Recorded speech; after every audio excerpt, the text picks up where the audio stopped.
যখনই কিছু মানুষ আল্লাহর স্মরণে, আল্লাহর জিকিরে, আল্লাহ পাকের স্মরণ, এই জন্য কিছু মানুষ একত্র হয়, জমা হয়, বসে। আল্লাহ নবী সাল্লাল্লাহু আলাইহি ওয়াসাল্লাম বলেন, হাফাত হুমুল মালাইকা, ফেরেশতারা তাদেরকে চতুর্দিক থেকে বেষ্টন করে ফেলে। 2 নাম্বার, ওয়াগাশিয়াত হুমুর রাহমা, তাদের সকলের উপরে আল্লাহ তাআলার রহমত বিছিয়ে দেওয়া হয়। ধরেন যদি আপনাদের সবার উপরে একটা বড় চাদর আপনাদের মাথার উপরে বিছিয়ে দিত, এটা যেমন, তো আল্লাহ তাআলা রহমত এমন বিছিয়ে দেয় সবার উপরে, সবার উপরে সুন্দরভাবে রহমতের চাদর দিয়ে ঢেকে দেয়। সামিয়ানা যেমন, তো আল্লাহ তাআলা রহমতের চাদর তার চাইতে উত্তম।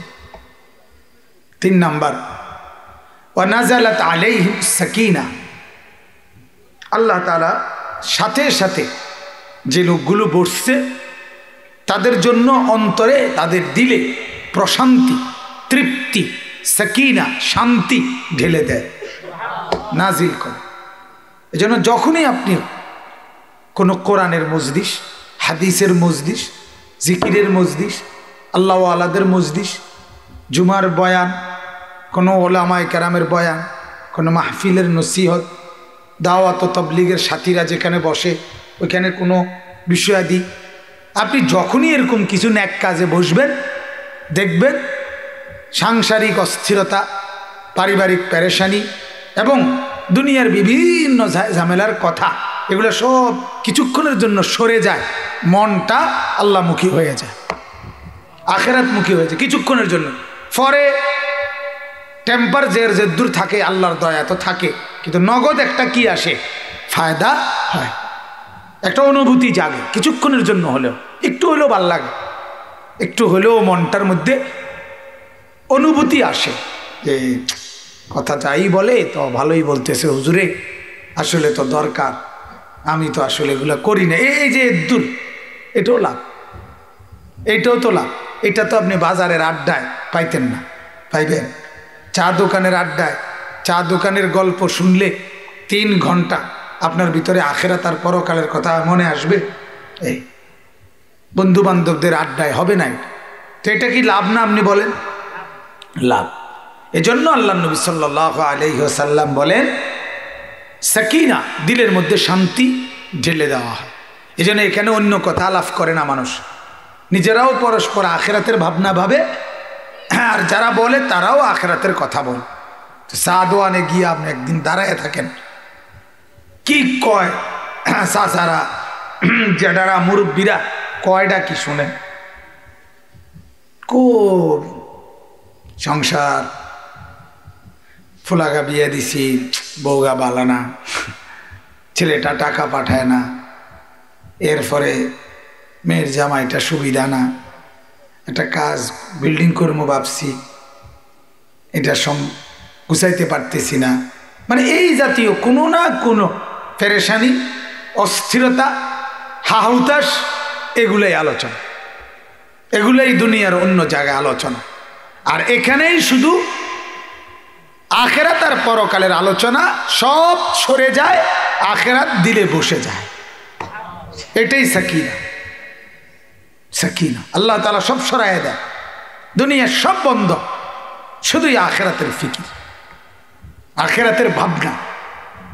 4 নাম্বার হলো, ওয়া যাকারাহুমুল্লাহু ফী মান ইনদাহু, আল্লাহ তাআলা এখানে আমরা যেমন বসছি কথা শুনতেছি, আল্লাহ তাআলা তার সামনে কুদরতি ভাবে আল্লাহ তাআলা এরকম ফেরেশতাদেরকে বসিয়ে আমাদের নাম উল্লেখ করে করে ফেরেশতাদের সামনে আলোচনা করে।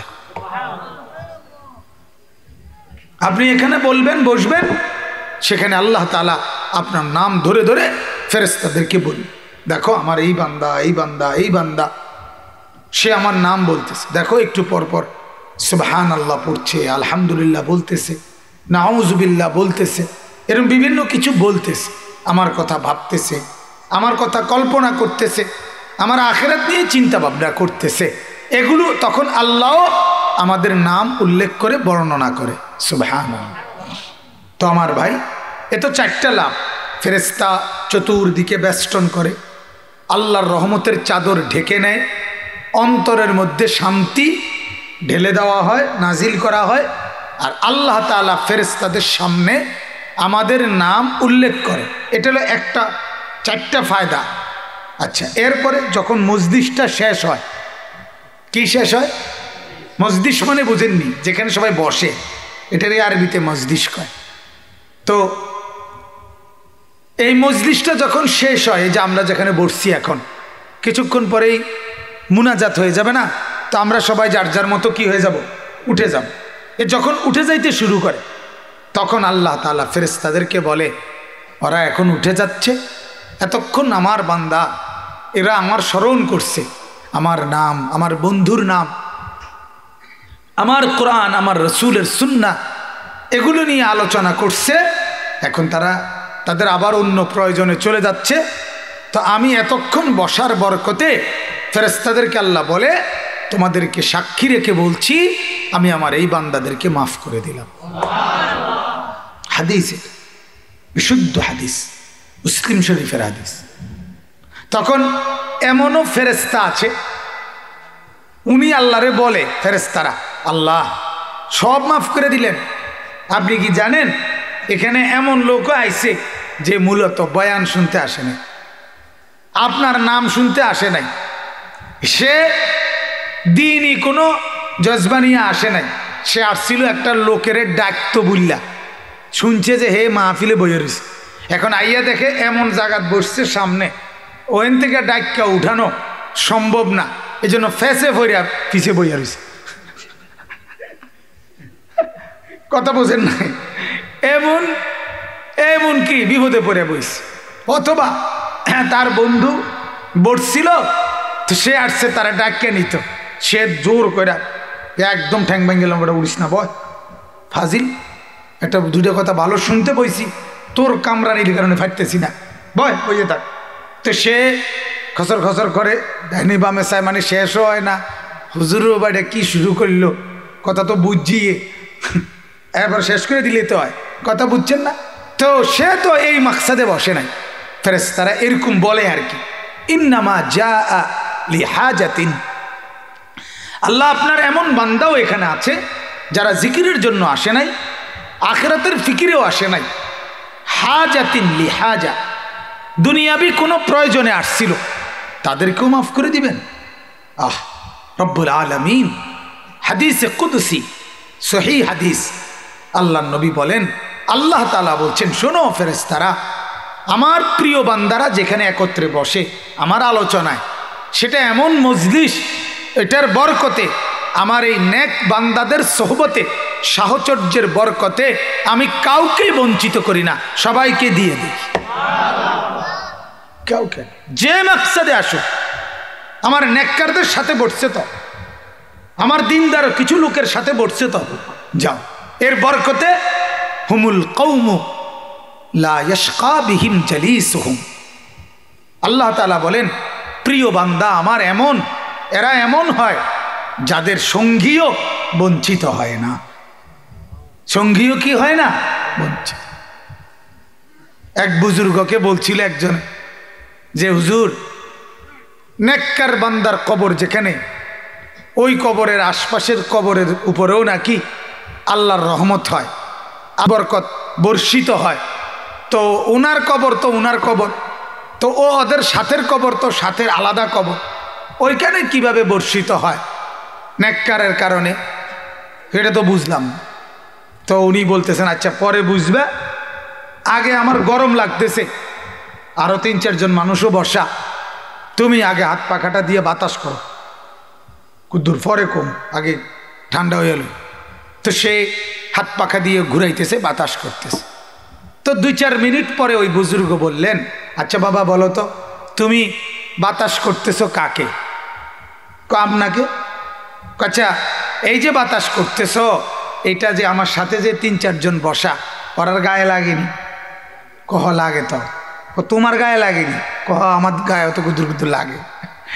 এইটা যে এমনি লাগে, এমনি হেনে এমনি লাগে। বুঝেন নাই কথাটা? এখানে যেমন তুমি আমার গায়ে বাতাস করছো, অথচ পাশের ওয়ালাদের গায়েও লাগতেছে। ঠিক কবরে নেককারের যখন আল্লাহ তাআলা রহমত বর্ষিত হয়, তো পাশের ওয়ালারাও পেয়ে যায়।